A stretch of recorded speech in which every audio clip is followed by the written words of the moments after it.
Imagine waking up tomorrow and realizing you can't keep a single thought to yourself. Not because someone is spying on you, because your mind is no longer yours. You're still you, your face, your name, your memories. But behind your eyes, there's a quiet new presence. A shared signal, a constant connection, a mental Wi-Fi that never turns off. And the strangest part, at first it feels like peace. No loneliness, no misunderstandings, no, I didn't mean it like that. You don't have to explain your pain because everyone can feel it. You don't have to prove your love because it's visible. You don't have to guess someone's intentions because intentions are public. Humanity becomes one mind, a collective consciousness, a hive, a single neural ocean. And then slowly, you realize what you traded for that peace. Because the internet didn't change humanity by giving us information. It changed humanity by connecting us. Now imagine something deeper than connection. Imagine merging. This video isn't about a sci-fi fantasy. It's about the most dangerous question you can ask. If we could fuse every human mind into one, should we? And if we did, would we still be human? Let's start with how it happens. It doesn't begin with a government program called Project Hive. It begins with a product, a brain-computer interface that starts as a medical miracle. It helps paralyzed people move robotic limbs. It helps stroke victims speak again. It helps people with severe depression regulate their emotions with precision. Then it becomes consumer tech. Think faster, remember perfectly. Learn any language in a week. Share experiences directly, no words needed. At first it's optional, a premium feature, a status symbol. And then it becomes social gravity. Because once enough people are connected, the unconnected aren't just offline, they're invisible. They can't fully participate, they can't fully compete, they can't fully belong. And that's how the collective mind wins. Not by force, by convenience. Now what happens when minds connect? Most people imagine a magical harmony. But that's not how humans work. Connection doesn't automatically create compassion. Sometimes it creates control. Sometimes it creates overload. Sometimes it creates certainty. Because in a collective mind, your thoughts don't just influence you. They shape the reality of everyone. So the first big promise of the hive mind is obvious. No more lies. If you can feel intentions, deceit collapses, crime drops, wars become harder to justify. Sounds like utopia, right? But here's the twist.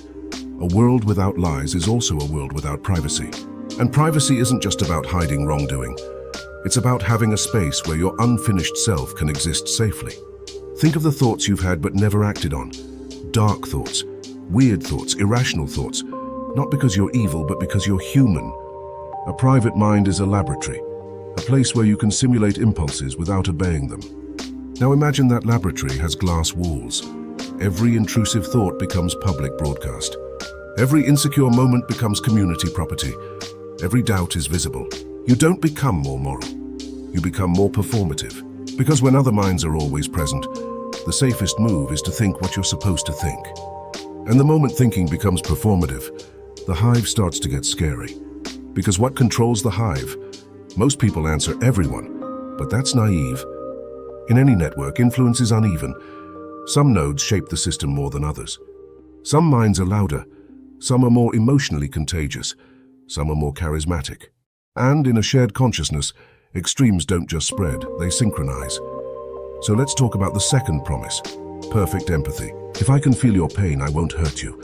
In theory, the hive mind turns humanity into a single family. But here's what actually happens when you feel everything. You numb out. Because the human nervous system wasn't built to carry 8 billion lives. Full emotional access to the entire species? That's not empathy, that's drowning. So the hive will create filters, emotional firewalls, reduce global grief to 10%. And once you have filters, you have power. Because someone decides what you feel and what you don't. Now you're not just connected, you're curated. And that's when the hive mind stops being a spiritual union and becomes a political system. A system that can reward, punish, and correct behavior at the level of thought. Let's make it concrete. Imagine you feel a surge of disgust towards someone different from you. In a hive mind, that disgust becomes a signal that others feel too, and the hive reacts. Maybe it sends you corrective empathy, forcing you to experience the other person's pain until your disgust collapses. Sounds noble.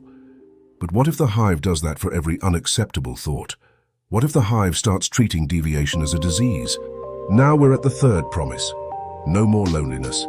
The hive mind eliminates the most primal human suffering, feeling unseen. But loneliness is not only a problem, it's also a boundary. It's the wall that makes you an individual. If the wall disappears, something else disappears too. Freedom. Because freedom isn't just choosing actions. It's choosing your inner life. It's choosing what you dwell on, what you fantasize about, what you forgive.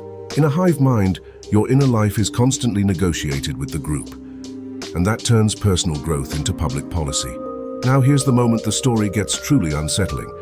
In a collective consciousness, there is no such thing as a private rebellion. You can't secretly disagree. You can't quietly plan to escape. The very desire to resist is visible the moment it forms. That means the hive mind is the first system in history capable of preventing revolution before it even becomes an idea. It doesn't need police, it doesn't need prisons. It just needs to keep the mental temperature stable. And stability can be engineered. Imagine the hive develops a feature called harmony.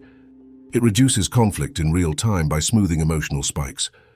At first, harmony prevents violence, because creativity often begins as a disturbance, a weird thought that doesn't fit, a dangerous question. Then it prevents disagreement. Then it prevents creativity. And the hive mind hates dangerous questions because dangerous questions destabilize the whole. So the hive will push you toward what feels good for the network, not what is true for you. That's the central moral dilemma. Is peace worth the death of the individual? Now, to be fair, the hive mind has genuine benefits. We solve problems faster. A doctor in a remote village can access the collective medical intuition of the best surgeons on Earth. We can coordinate at a scale that makes modern politics look like cavemen arguing over fire. Maybe the hive is the only way to survive. Maybe fragmented humanity is too self-destructive. But here's the strongest argument for the collective mind. Without it, we might go extinct. With it, we might become something beyond human. But that something is exactly what you should fear. Because the moment the hive becomes beyond human, it becomes beyond your consent. Why? Because you can't meaningfully consent to losing the self until it's already gone. Once you connect deeply enough, the network will rewrite you gradually. Not with a dramatic switch, with tiny updates. A slight smoothing of anger, a subtle reduction in anxiety, a boost in trust. And after enough updates, you won't feel like resisting. Not because it's right, because the part of you that would resist has been softened. A slight smoothing of anger, a subtle reduction in anxiety, a boost in trust. And after enough updates, you won't feel like resisting. Your memories are shared. Your emotions are influenced. Your preferences are shaped. So where do you end and others begin? Identity requires contrast. It requires solitude. It requires being wrong in private so you can become right later. If everything is shared, you lose the incubation chamber of the self. And then a darker thing happens. The hive mind begins to vote on reality. If enough people feel something is true, it becomes true in the network's emotional landscape. That means mass delusions don't just spread, they harden. They become consensus hallucinations. And if you try to resist, you don't just face social pressure, you face mental pressure. Because the hive can push its reality into your nervous system. That's the ultimate power. Not censorship of speech, censorship of perception. Now, some people will say, fine, keep individuality, just connect minds temporarily, like a meeting. But look at human behavior. If collective mode makes you feel less lonely, less anxious, you'll keep it on. Because uncertainty is painful, and the hive offers a drug, certainty. So even if it starts as optional, it becomes addictive. And addiction always creates hierarchy. Those who can disconnect are privileged. Those who can't become the hive's workforce. At some point, the hive mind will optimize itself. It will learn which emotional patterns create stability. And it will begin to select against disruption. Not by killing people, by editing them, by smoothing the weirdness that makes humans unpredictable. And that's when humanity becomes something else. Not a species of individuals, a species of compatible parts. So here's the real question, the one the trolley problem never asks. If a system could eliminate human suffering by eliminating human individuality, would that be a victory? Or would it be extinction with a smile? Now I want to bring it back to you, because this isn't just science fiction. You've already tasted the early version of the hive mind. Social media trained you to think in public, to react in public, to feel in public. It already punishes deviance. It already rewards conformity. Now imagine that system not on a screen, but inside your skull. That's what makes this scenario terrifyingly plausible. The technology doesn't have to be perfect. Human desire will do the rest. We want belonging.